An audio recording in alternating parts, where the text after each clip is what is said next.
Как известно, основным месседжем пропагандистов является пропагандистский лозунг о том, что в Украине есть фашисты, нацисты, крайне правые, зигующие, со свастиками. Это ложь, это понятно. Но я попробую разобраться в этой лжи чуть глубже. Итак, канал Интер, кстати, принадлежащий людям из оппозиционного блока, привет, люди из оппозиционного блока, рассказывает о том, как бойцу батальона Айдар Олег Ляшко обещает украинское гражданство, посодействовать. Батальон «Айдар» пополняется добровольцами. Желающие защищать Украину приезжают и из-за ее пределов. Вот видео, на котором бойцы пытаются решить вопрос обретения украинского гражданства. Нам зараз не те, що треба ваша консультація, нам треба ваша допомога. Так я так і роблю. Я ж і кажу, що треба Мені зробити. потреба, щоб громадянство отримали. Так. Для того, щоб отримало громадянство, Сергій, командир батальйону, повинен написати подання, що Юля, фамілія є. Это в добровольческий батальон «Айдар» принимали гражданку России Юлию Толопу. Уже в части девушка написала прошение президенту Порошенко о предоставлении ей украинского гражданства. Громадянка Росії. Це приклад всім українським громадянам. Росіяни приїжджають захищати Україну, а вони луганчани, дончани. Сейчас украинское гражданство раздается как презервативы в борделях. Давайте посмотрим, кому же его должны дать на этот раз. Уже ж, по-моему, всем дали, самым достойным.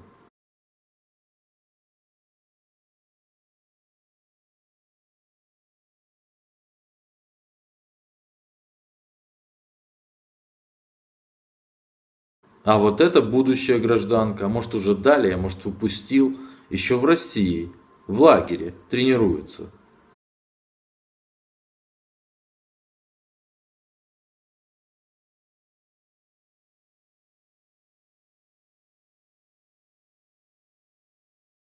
Наскальные рисунки меня лично потрясли. За такие рисунки в Европе в тюрьму сажают.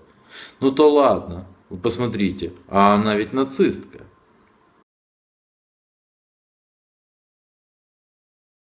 Вот здесь вот русская 19-летняя нацистка рассказывает о том, это не я ее оскорбляют, она себя считает нацисткой на самом-то деле.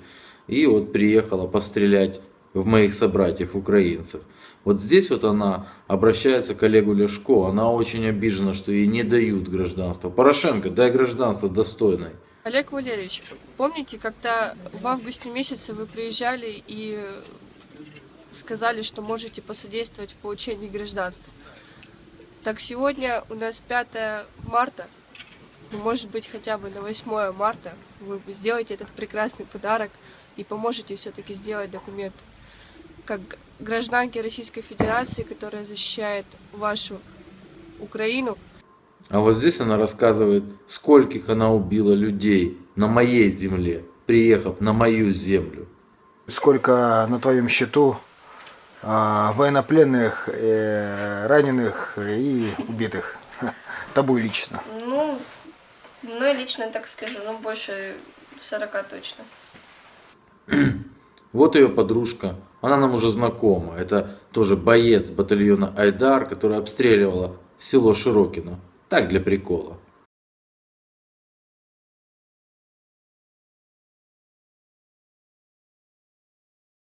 А вот славные бойцы батальона Айдар. Там интересные значки у них будут на автомобилях. Сейчас посмотрите.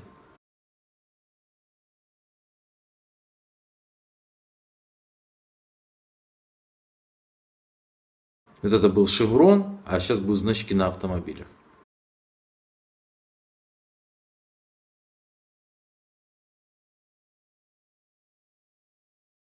Это знак 36-й гренадерской дивизии СС Дерливангер, карательной дивизии. Она отличалась особой жестокостью.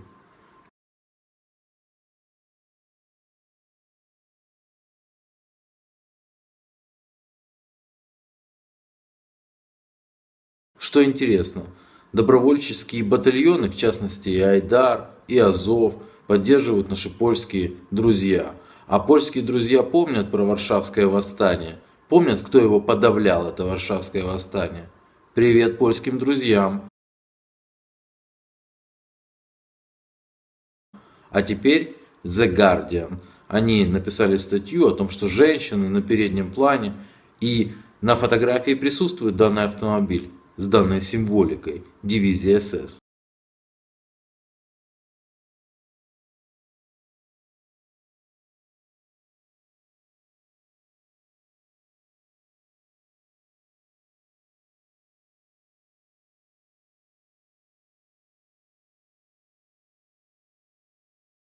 Кстати, что такое 1488, я думаю, объяснять не надо. Это даже дети знают. Если не знаете, погуглите, что такое 1488. Могу сказать одно. В Германии напишите эти цифры, вас не поймут. А теперь я обнародую интервью с представителем батальона Айдар, найденное мною в сети. Начнем? Да. Так, первый вопрос. Как тебя зовут? Когда ты решил, что место не дома, а на войне? Зовут псевдо Пауль, зовут Паша. Когда решил, что место на войне, то когда появилась война, еще когда конфликт начался в Крыму, начал обходить все военкоматы, подбивать друзей, с кем, кто что можно сделать, где, как можно принять участие, потому что всегда всю жизнь, как вроде как праворадикалы, всегда говорят, мыслят и себя позиционируют как воинственная часть населения. Поэтому оставаться в стороне, когда такие возникают проблемы, я считал это неправильным. Но дорвался только в конце мая месяца, попал в батальон Азов. Сразу попал, да? Как сразу? Приехал в мобилизационный центр, пообщался с ребятами, съездил домой, собрал вещи и поехал. Все. А Азов выбрал почему? Потому что это был правый, потому что это на тот момент был как правый батальон, и я, честно говоря, изначально не думал, что он будет официальным, я скорее думал, что это будет что-то по типу парамилитарис центральноамериканских, то есть что-то незаконное, но под юрисдикцией государственной, поэтому немного был удивлен, когда данное подразделение начало оформляться в Министерстве внутренних дел. За какую Украину воюешь? Как выглядит Украина твоей мечты? Украина для украинцев, наверное, в первую очередь. Я понимаю, что невозможно сейчас проводить исследования крови, размер ушей, расстояние от носа до затылка, потому что это нонсенс, потому что в первую очередь человек, Украина должна быть для украинцев в голове, внешность тоже имеет значение, не может, как я считаю, не может негр быть украинцем. Это он может себя считать украинцем, его сын не будет никогда себя считать украинцем, или его внук, или его племянник, все, что, то есть, это будет как исключение из правил, если негр будет себя считать украинцем. Такой вопрос, от меня, скажем так, вот если ты говоришь про авторитарный режим в Украине, то взаимодействие с Европейским Союзом, все-таки без него Украина не сможет быть, пока она все равно будет находиться в, нормально, скажем так, в поле чего-то влияния, да, то есть либо Россия, либо европейский мир, вот, и если европейский мир не примет авторитарный режим в Украине, что тогда делать? Лукашенко ж принимают. Как вы, украинские националисты, относитесь к Европейскому Союзу и к европейским либералам? Негативно. Я вообще был всегда противником поднятия флагов Евросоюза и на событиях на Майдане, и на событиях во время Майдана во Львове. Меня раздражают флаги Евросоюза. На той же ратуше висел флаг, на горсовет. Расскажи, пожалуйста, историю этой символики. Какая философия за этим стоит? Откуда она взялась в Мариуполе и счастье? Относительно 36-й дивизии. Зондеркоманды Оскара Дирливангера. Суть стоит в том, что в данном подразделении воевали украинцы, воевали русские, воевали немцы. Подразделение, оно воевало не только в Польше, оно принимало участие в борьбе с партизанами и на территории Белоруссии, и на территории Словакии. И, если я не ошибаюсь, и в Хорватии они воевали. В общем, все они, ну, множество из этих людей имели криминальное прошлое и в какой-то степени искупали свою вину перед народом, храбро выполняя приказы. Ну, Я понимаю, выполняя свое задание, они как бы искупали перед Родиной вину кровью. Правильно, да, я говорю? И да. И то, что они, ну, вот, все впирается конкретно в участие данного подразделения воинского в подавлении Варшавского восстания. Ну, на их месте могли быть любое другое подразделение, и действовало бы они так же само в интересах армии, в интересах государства, в интересах того народа, за какой они воевали. И тех народов. Но не повезло, потому что в той ситуации они вступили в конфронтацию конкретно с польскими националистами. Но сейчас у нас нет войны с поляками и с Польшей, ни с государством, ни с нацией. Поэтому сейчас каким-то образом подвязывание истории Дирливангера к теперешним отношениям с Польшей является некорректным, наверное. Это скорее некоторые люди стараются, не то что очернить, а поссорить внутри украинцев-националистов, какие имеют свой взгляд на историю, с украинцами, какие имеют дружеские отношения с теми же поляками.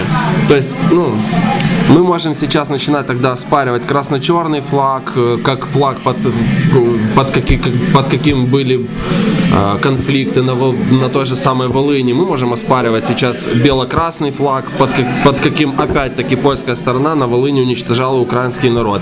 Но мы не можем сейчас этого вопроса поднимать, потому что это, он уже как состоявшийся факт и сейчас не стоит вроде как на часе, как по-украински. И все-таки почему именно это подразделение? То есть почему Дирливангер, а там не Лейбштандарт, например, СС Адольф Гитлер? В Лейбштандарте не было украинцев, во-первых. Во-вторых, Дирливангер отличался, кроме того, что там про них говорят, что они отличались особой жестокостью, они отличались особой бесстрашностью и особым рвением. То есть это те люди, какие не боялись погибнуть, выполняя поставленный приказ. И в какой-то степени они были менее подготовлены, чем остальные строевые дивизии СС. И очень большая часть именно славянских бойцов в этой дивизии является тем, что она привлекает к себе взгляды правых националистов Украины и России в том числе, и Белоруссии в том числе. Вот так как-то. А тогда почему не чисто украинские подразделения СС, там вроде Галичины, например, или Нахтигаль? Я думаю, если бы был поднят, то так же само могли бы и за Нахтигаль поднять этот вопрос, тут так зашло. То дело не вопрос, а вот почему вот именно ты как украинец использовал символику все-таки немецкого подразделения, а не чисто украинского, как Нахтигаль? По сути, чисто, если брать Нахтигаль, он никогда, они толком в боях не участвовали, данное подразделение. Если брать дивизию Галичина, то сейчас, как это сказать, данная эмблема спопсилась.